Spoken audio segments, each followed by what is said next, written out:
All right, so we are going to start reading Cleopatra, the Royal Diaries, Daughter of the Nile today. This is by Kristiana Gregory.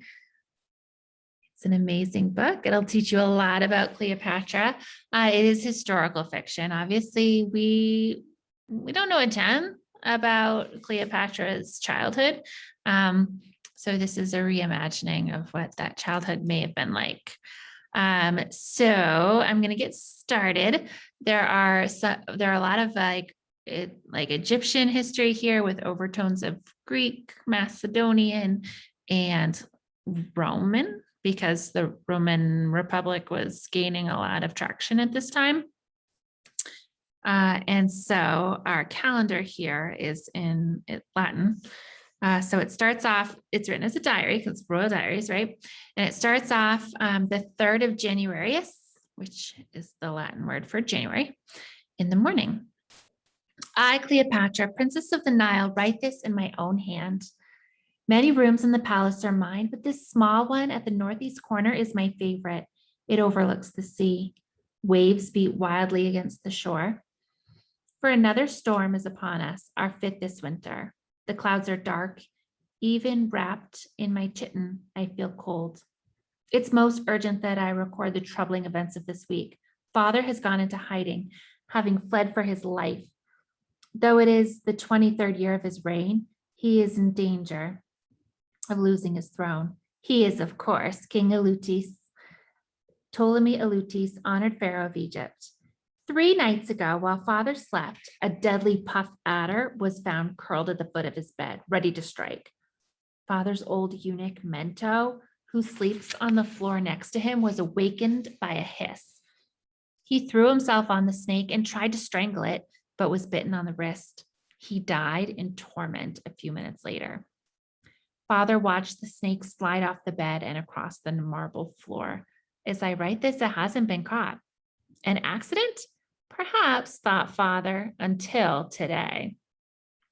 Because he mourns Mento, his beloved slave since boyhood, father has refused comfort.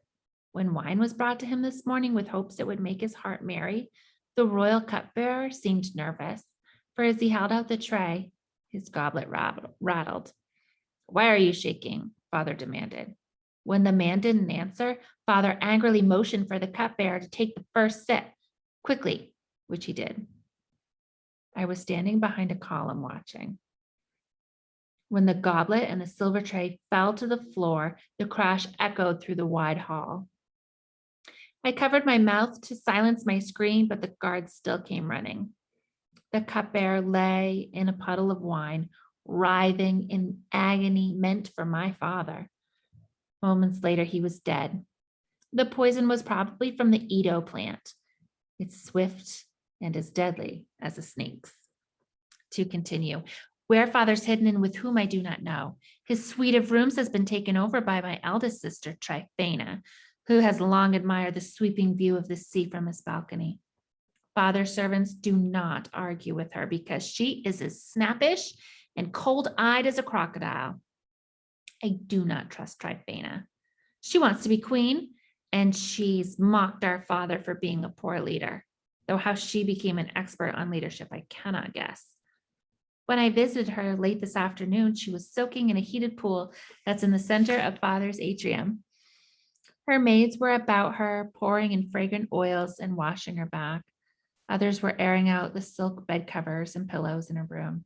It's no coincidence that her name means pleasure seeker. I recognized the high voice of her favorite male slave, singing from behind a lattice partition. He was playing the lyre, a small harp preferred in our royal court. What is it, little Cleopatra? Tryphena asked me, lifting her eyebrows with boredom.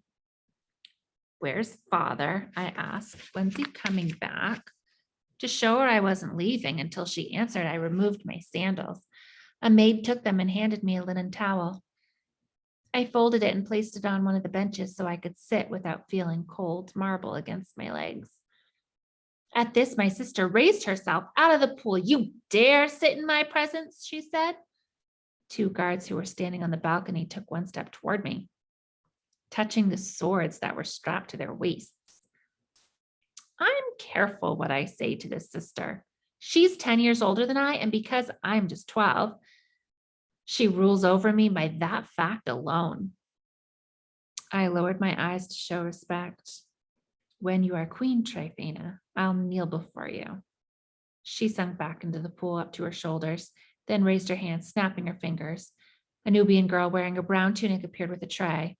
A goblet of wine and a bowl of figs were offered to me. I could feel my insides shaking. Would this sister try to poison me? Yes, I believe so. As for my other older sister, Berenice, never. She and I adore each other, even though I'm 8 years younger than her. I took the wine and raised it towards Tryphena as if toasting to her, but really I was watching the liquid, looking for an oil perhaps floating on its surface or a powder sticking to the side of the cup. If I suspected poison and tossed the wine into the pool, she would have her guards behead me on the spot. If it is indeed poison, one sip and I could die. I raised the cup to my lips and tasted no bitterness on the rim. My eyes closed as I took the first sip, as if savoring such an excellent taste. But really my thought was, oh, Isis, I'm afraid. But does Isis hear a girl's prayer? My heart raced as I drank. My stomach turned with nervousness. Or was it from a fearsome death beginning in me? 3 sips later, I returned the goblet to the tray, then reached for a fig, which I rolled between my fingers. It felt sticky. Tryphena looked at me through narrowed eyes as a cat might look at a tiny bird trying to decide if capture is worth the effort. After a moment, she tipped her head back to soak her hair in the water. When her eyes closed, I returned the fig to the bowl and wiped my hands on my chin. A maid leaned over the pool with a tiny jar of oil, which she poured over Tryphena's scalp, then combed the dark hair. I waited for my sister to speak, counting my heartbeats, a wonderful relief flooding over that I was still alive. Now then, Cleopatra, she said, her eyes still closed from the dripping water. What was it you wanted to know about our father? I stood and took my sandals from the maid.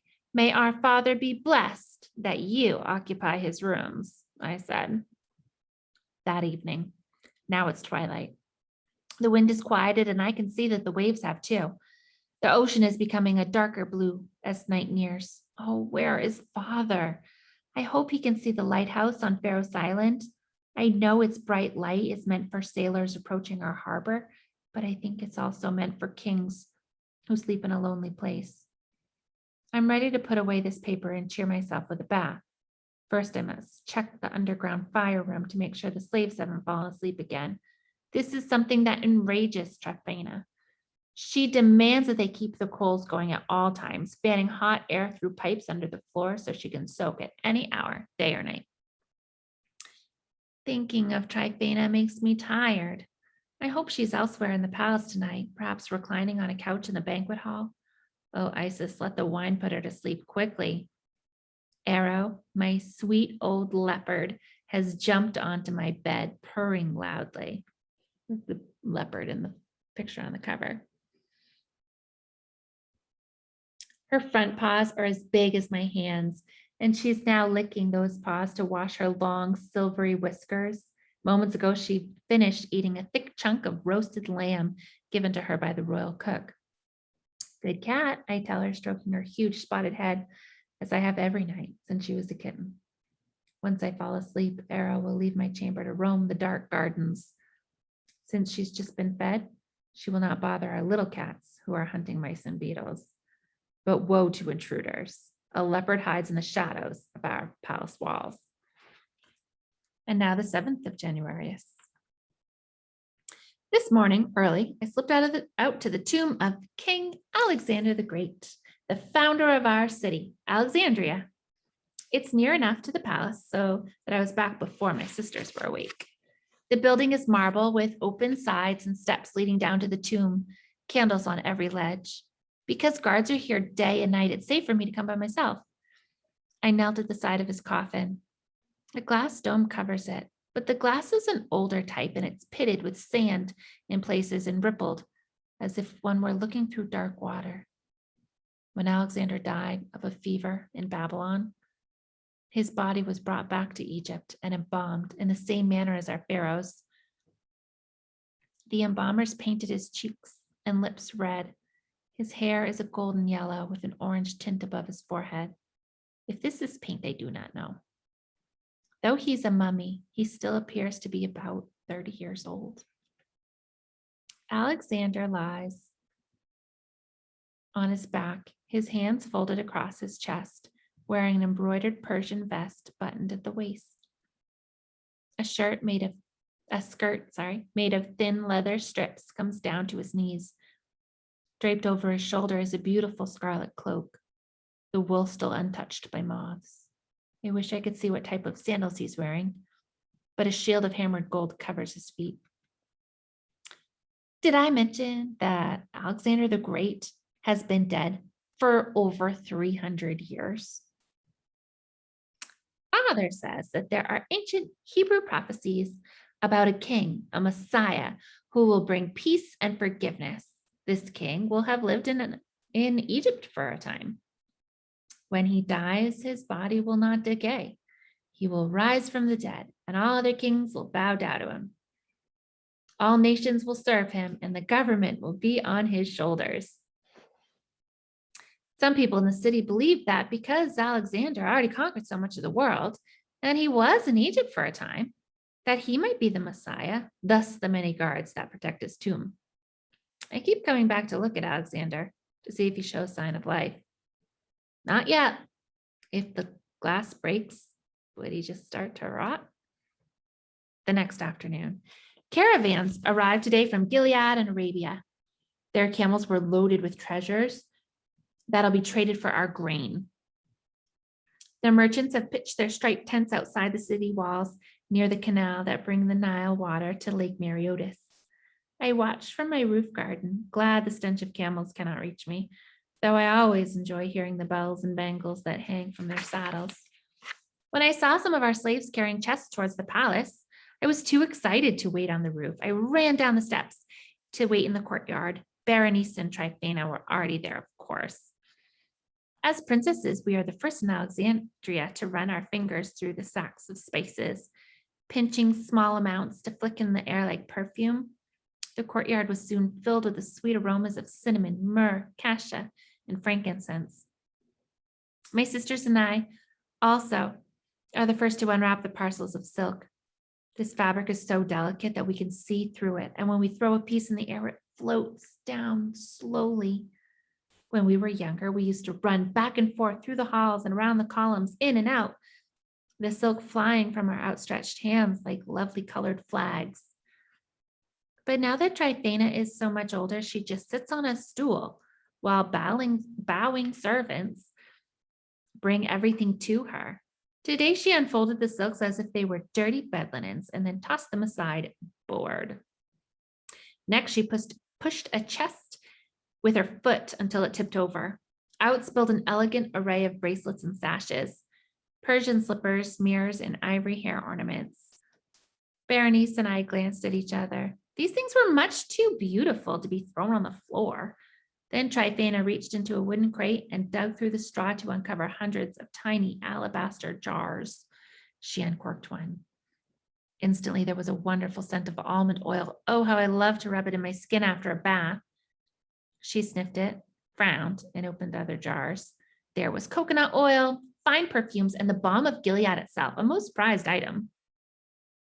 The last chest to be opened was full of jewels and necklaces. I saw a rope of pearls that was so exquisite. I could not help myself. As I started to clasp it around my neck, Tryphena grabbed a dagger from inside her dress and placed it against my throat. I felt the sharp edge scrape my skin. Slowly, I handed the pearls back to my sister and backed out of the room. All right, so that is our first reading of Cleopatra. So we'll call that part one.